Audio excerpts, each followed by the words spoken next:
প্রথমে বাঁকুড়ার একতেশ্বর শিব মন্দিরে সস্ত্রীক পুজো দিয়ে মহাদেবের আশীর্বাদ নিয়ে তারপর সারলেন মনোনয়ন পর্ব। একেবারে জ্যোতিষীর বেঁধে দেওয়া তিথি ও সময় ধরে এদিন মনোনয়নপত্র দাখিল করলেন বিষ্ণুপুরের বিজেপি প্রার্থী সৌমিত্র খা।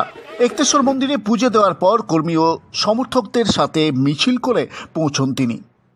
এরপর নির্বাচন কমিশনের বিধি মেনে প্রস্তাবক ও সমর্থকদের সাথে নিয়ে জেলাশাসক দপ্তরের মনোনয়নপত্র দাখিল কেন্দ্রে ঢোকেন সৌমিত্র খা।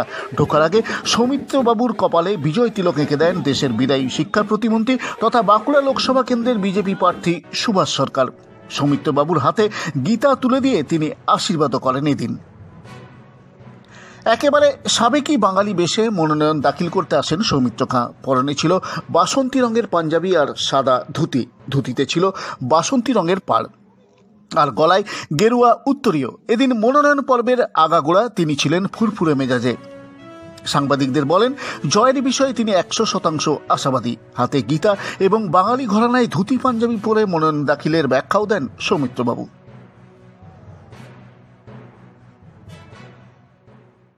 একজন বাঙালিয়ানা যে আমাদের ধুতি, যে আমাদের প্রধান পরিচ্ছদ ছিল, প্রধান যে পোশাক ছিল, সেটা পরে এসে নিজের স্মৃতিচারণ করছি। আর গীতা হচ্ছে সত্যের জয়ের সাথে সবসময় আছে। যে কোনো যুদ্ধই হোক, গীতা সবসময় বলে যে সত্যের সাথে।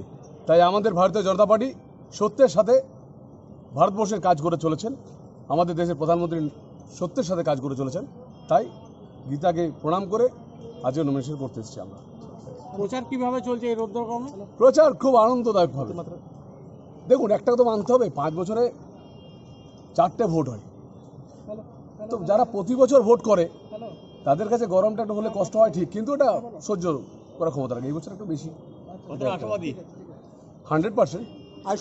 আজ সকালবেলা একতেশ্বর মন্দিরে সপরিবারে পুজো দিয়ে পরে এই নমিনেশন আসা, কি বলবেন? নিশ্চিত হবে।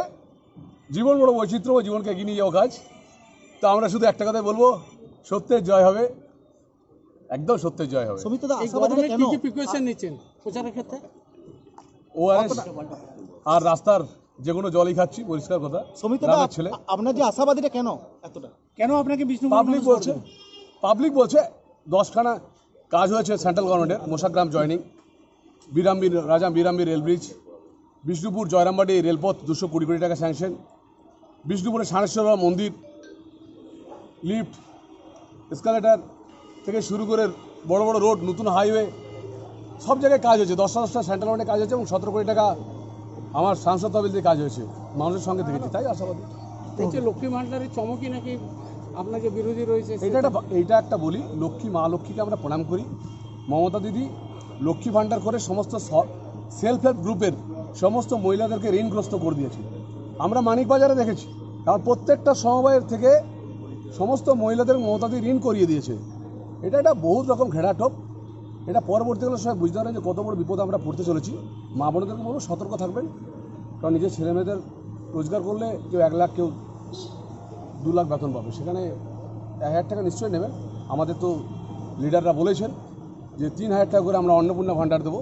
তো আমরা নিশ্চিতভাবে বলতে পারি মা বোনেরা আমাদের সাথে আছে। সন্দেশখালী কতটা প্রভাব ফেলবে? সন্দেশখালী এই ঘটনাটা শুধুমাত্র একটা ছোট নিমিত্ত মাত্র। এরপর অনেক ঘটনা আছে পশ্চিমবাংলায়। সন্দেশখালী পশ্চিমবাংলার সব জায়গাতেই, পশ্চিমবাংলার প্রত্যেক জায়গাতে শাহজাহান, আমজাদ ওরা ঘুরে বেড়াচ্ছে। প্রত্যেক জায়গাতে এরকম হচ্ছে। 5 বছরে কোনো শিল্পই আনেননি আপনি, বড় শিল্প। আপনাকে একটা কথা বলি, শিল্প আনাটা রাজ্য সরকারের কাজ। আমার কাজ হলো অ্যাডজাস্টমেন্ট করা টাটা কোম্পানিকে, তাই বিষ্ণুপুরে আসতে পেরেছে। অভিজিৎ ঘটকের প্রতিবেদন, বাঁকুড়া 24x7।